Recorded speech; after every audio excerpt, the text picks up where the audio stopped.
I wanted to go over something that came on the news rolls that was pretty incredible, blew my mind. So we all know how special Israeli intelligence is.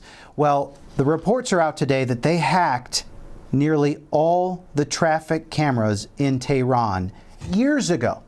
They've been encrypting and transmitting those images and that data back to Israel. One camera even provided a critical angle that gave a closely guarded compound near a street called Pasteur Street, which we now know, of course, was the location of Khomeini's meeting place with all of his leaders. And that's one of the sources of how the Israeli intelligence were able to take out Khomeini.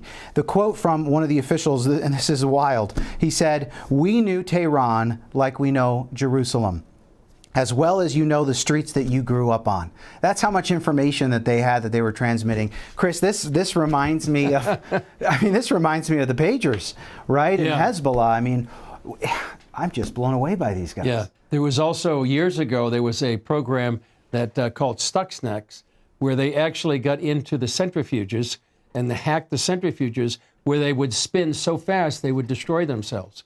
And that's one example. But I think there's going to be a book or books written about the way that Mossad has infiltrated the whole infrastructure of the Iranian leadership and the Iranian way of life.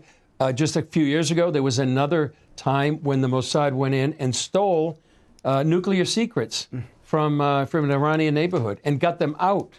This is the spy stuff that movies are going to be made of, books are going to be written about. Well, and I don't have the patience, right? Like the pagers. They waited until the perfect moment when Hezbollah declared war and that they were coming in, like it escalated, and they waited for the perfect moment. And here again, it seems like this intelligence was key in Israel deciding it had to go in right now, and the U.S. realizing, well, we got to go with you. And here we are. I mean, we're at regime change. We could be right at a historic moment, a transition of power, and hopefully peace in the Middle East for the first time in 50 years. And following up on Paul's report, you know, and this story that's just coming out now, that in Qom, where the leaders were gathering to elect the next supreme leader, that Israel bombed it.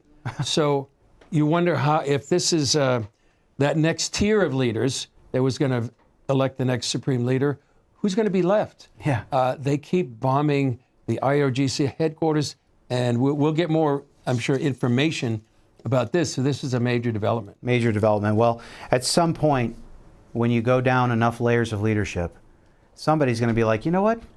It's not worth it. It's not worth it. Well, maybe that will be when this whole plea for immunity kicks in by President Trump and Prime Minister Netanyahu, and they're thinking, well, the game's over. Historic times. Historic times.